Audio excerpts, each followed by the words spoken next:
Alrighty, here we are, ready to record our quarantine episode of Film Illiterates. Yeah, let's do this. We're on. Let's go. Awesome, we got the whole gang back together. Nate, What? what's that behind you? Behind me? Yeah, that back there. That? That's my box of gold? Nate, are you hoarding toilet paper? Come on, these are hard times, Joe. Who isn't hoarding toilet paper, okay? Nate, you got to return that to the store. Some No. old lady maybe at home just wiping her ass with sandpaper because you took all the toilet paper. This is all I have. This is all I've wanted, is my box of gold. Why can't I have It it? does not belong to you. Get rid of it. No. Return it. Dude, I'm making a fortune. Return it now. I'm making a fortune off of this. I'm keeping this. Put it back. Oh, you want to play that way? You want to play that way? Okay. Let's play this way. Let's go. No, Nate, you want put to it play down. with me? Put it you down. want to mess Put with it me? down. Put This the is mine. toilet paper- Mine. Both of you. Both of you. Stop.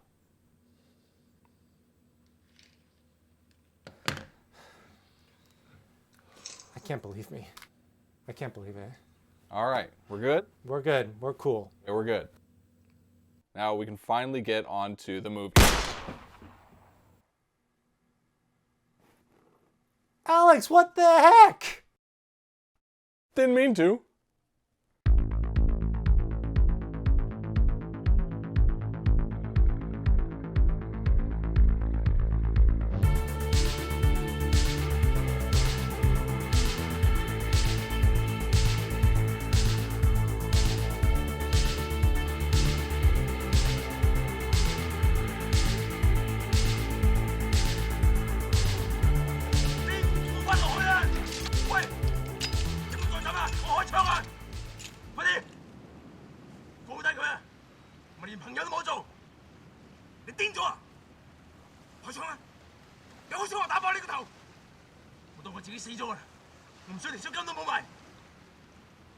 Bullet in the Head is a 1990 Hong Kong movie directed by acclaimed romantic comedy director John Woo. It's about three best friends who decide to go on an extended vacation to Vietnam, and nothing bad happens and they all have a nice time.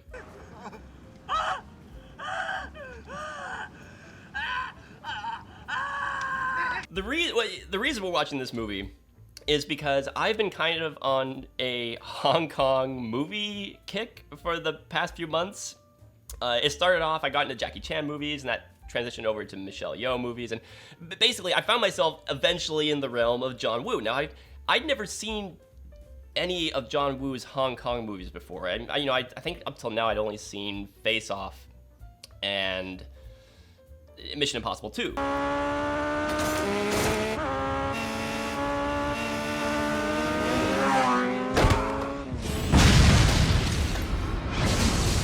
So I never really thought much of him other than, his movies look cool and all, even though I knew that he had these movies like Hard Boiled and Bullet in the Head is another one that I'd heard kicking around a little bit. So I finally checked out Bullet in the Head, and it was something else.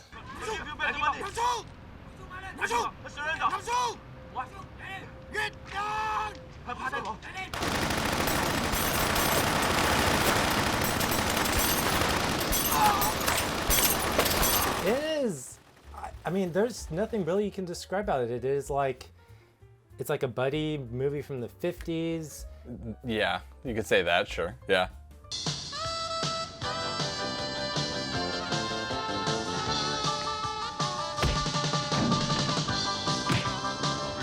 It starts off as like its own 50s doo-wop teenagers movie. Then it goes into a gangster thriller. Then it goes into a Vietnam War movie, very similar to like Apocalypse Now. And then at the very end, it kind of turns into Fast and Furious.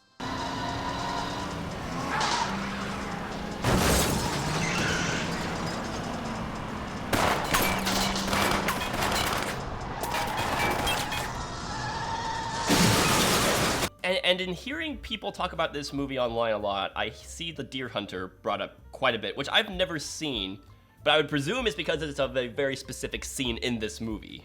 Please, no!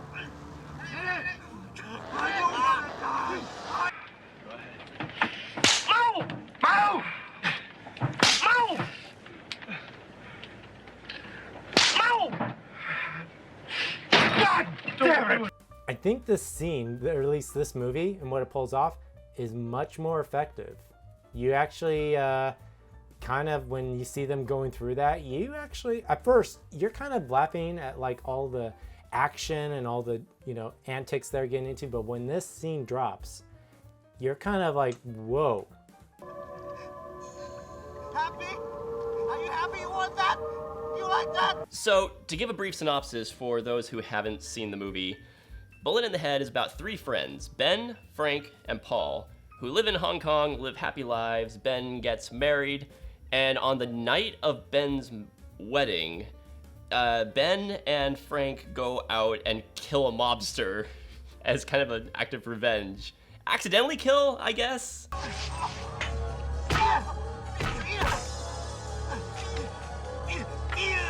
So now they're wanted by the law, so all three of them decide to run off together to Vietnam because they figure that they can make their living selling drugs. It starts off as kind of this happy movie about these three guys, and then all of a sudden just all hell breaks loose. They end up getting mixed up with another crime lord in Vietnam. They end up on the run from that crime lord, and then captured by the Vietnamese soldiers, psychologically tortured, and in the ensuing chaos, their friendship is just irrevocably torn apart, which I'm sure we'll get into in the bulk of the review. Yeah, someone gets a bullet in the head. Oh, I mean, that's kind of a spoiler, Joe. One of the first things that kind of caught my attention about this movie, it was the way it uses setups and payoffs and callbacks. For instance, one of the friends, Paul, is the beginning of the movie. It's established that he is in, I guess, in poverty, or his dad, not even necessarily in poverty, just his dad didn't have a whole lot of money. And his dad is telling him, you need to be better than me, you need to succeed.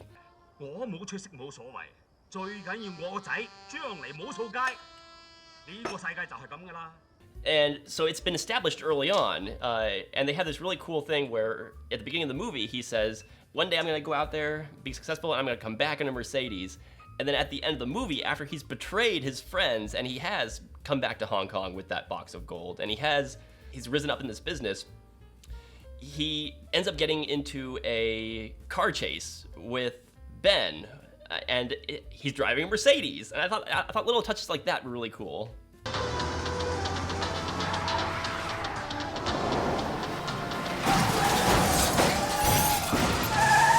Another good example, like you were talking about, is how Frank gets a bottle in the head early on.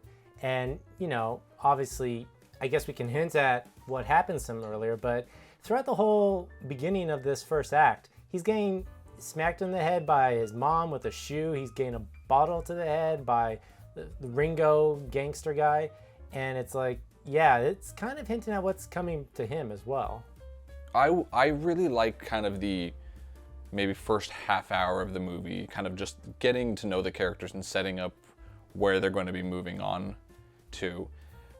But when the movie starts really picking up, that's when I kind of lost interest. It kept going and going and going and going. It was, run, get captured, shoot people, escape, run, get captured, shoot. It just kept going on the same kind of path for the majority of the movie, and for me that kind of dragged a bit. Clearly someone has not seen enough John Woo movies.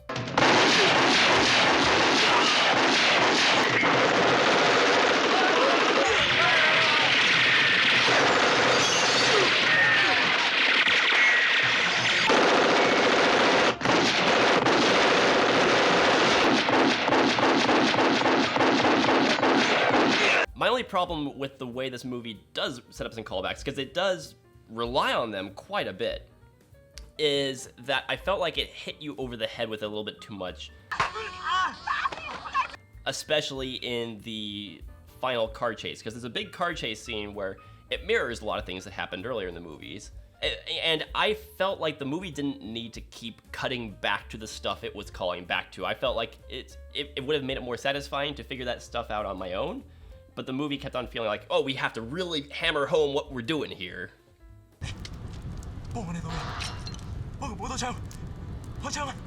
Yeah, it was just like, hey, remember this part of the, earlier on in the movie? well, look what's happening now. All right, yeah, we get it. We're tracking here, but you don't need to like just continually tell us. Joe, so I will have to say, I really did like this movie, but did it have to be almost 3 hours long? Jeez. Yeah. Yes, it had to be. Okay, so the original cut of this movie was originally 3 hours long.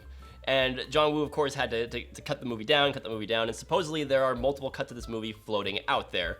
I don't know how many cuts, I don't know how many different lengths there are. The one we saw is just over 2 hours long, and I thought the movie worked great as is, but I would love to see a longer version of this movie, because, I mean, for me, Alex, it's interesting to me that for you, the movie was great at the beginning and kind of slowed down and became repetitive later on. Because for me, the movie didn't really pick up until the nightclub shootout. And that's the moment for me when the movie kind of picked up momentum and just never let go, because it launched us into one set piece, into another. But for me, the character dynamics were constantly changing. So you get really kick-ass action, but also really emotional character work. I wish they went more into, they paid, or just put more screen time to the character development. Yeah. Rather than kind of focusing more on the, the action, the running, jumping, shooting, all that stuff.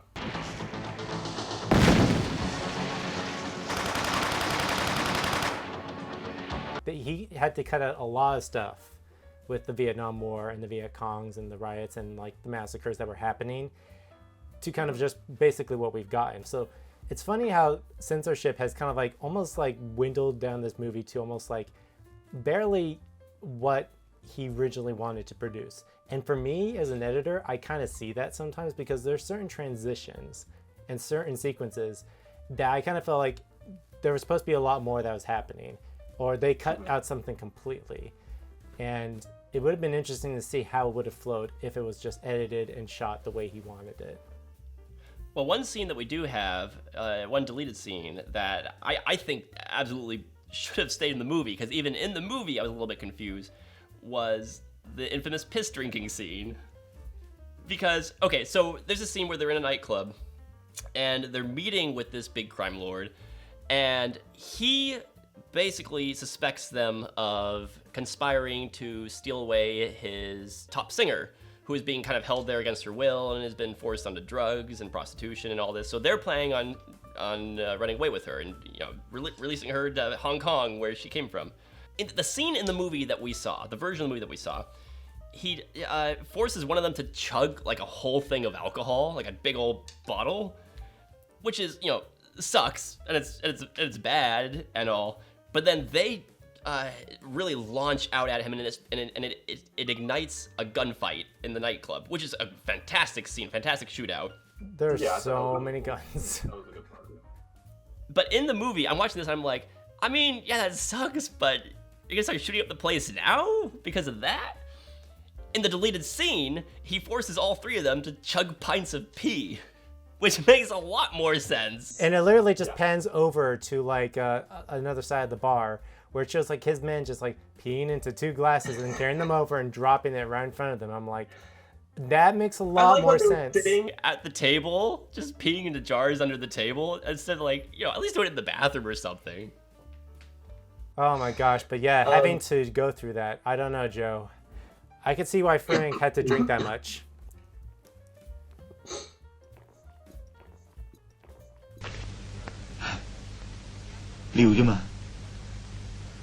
Alex, it's interesting to me that you wanted the movie to slow down and focus on character work, because this was one of those movies that I would categorize as style as substance, in that I felt like there was quite a bit of character work, character interactions, character dynamics changed constantly throughout the movie.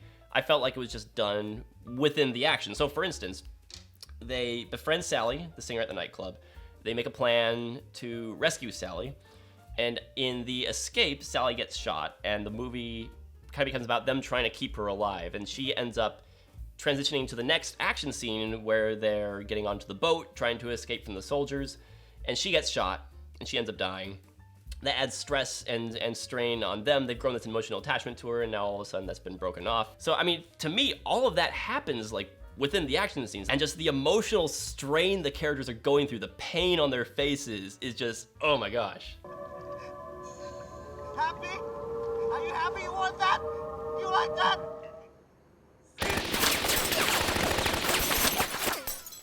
And this movie, I mean, that nightclub shootout is just mwah. Yeah, it's pretty much almost like his Scarface, if you think about it, you know? Just these guys dressed up as gangsters doing a shootout. The whole mob boss's gang is like crowding up on them on the staircase. But yeah, it's done very well. And my gosh, when that guy, Luke, comes in and he's like taking out one henchman, two henchmen, blade to another henchman's throat, I'm like, yes, this is glorious. Yeah. Yeah, and so the nightclub shootout scene was really good. I also really liked the ending car chase scene. Despite the callbacks, the very obvious callbacks in there, that was still really well shot, and that was still exciting. It's funny that you should bring up the car chase scene, Alex, because that actually wasn't originally going to be the ending of the movie. I believe John Woo ran out of budget, or his producers just told him he had to stop filming. I'm not quite sure what happened exactly, but the movie was originally going to end with the board meeting scene where Ben was going to walk into the board meeting, put the skull on the table, then pull Paul's jacket over his head like he did to Frank and shoot him in the head in the middle of this board meeting with all these executives just standing around going like, F me. I mean, honestly, you can't, if you're going to end on a John Woo movie, you got to go big or go home, as they say, you know? Cars chasing each other, explosions happening on a dock, playing chicken with each other. You got to go all with that. All with it. This has got to be probably John Woo's masterpiece. I think there's a lot of heart, a lot of thought, a lot of soul he puts into this. And what's nice is that he sets against this interesting backdrop with these three friends who start off all happy-go-lucky, you know, they're in a gang, they're trying to make ends meet, and then suddenly things took a turn for the worse when they have to flee for their lives and get wound up in all these incidences, especially in a POW camp, and then them coming out not the same. I think it's very poetic in that sense for a John Woo movie. I mean, and at the same time, you have to also go in knowing it's a John Woo movie. Alex, as the resident hater of this movie, what did you think of Bullet in the Head? That's a little harsh. All right, I wouldn't go so far as to say a hater of the movie.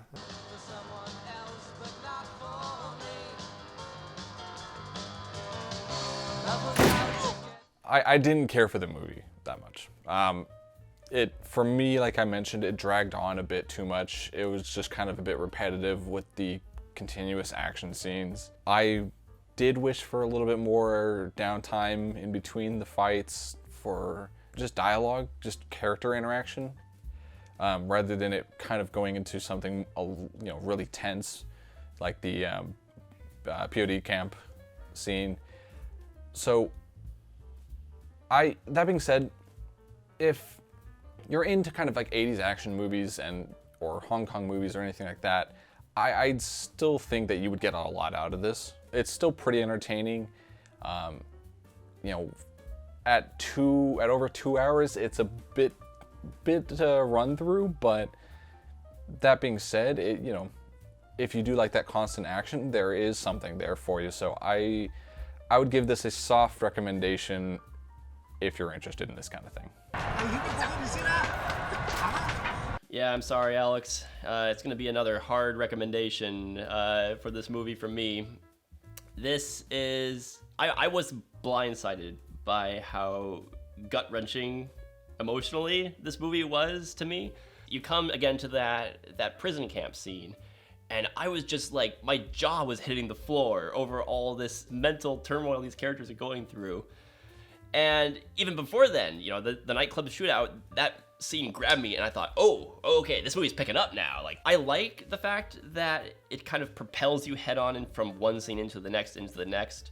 Like, to me, the character work is happening within the action scenes, and that works for me. So I like the fact that the movie moves. It's over 2 hours. It just still, my third time watching it, still doesn't feel like that long to me.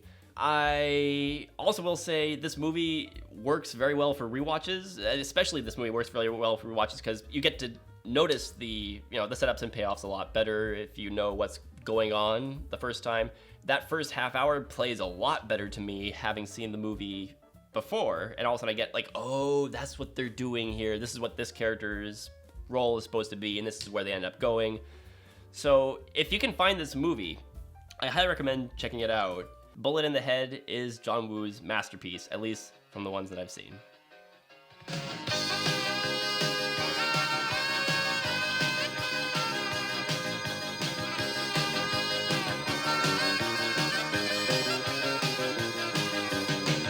Guys, I really think something's wrong. I think I really need... You guys got any heroin? I got TP. You want TP?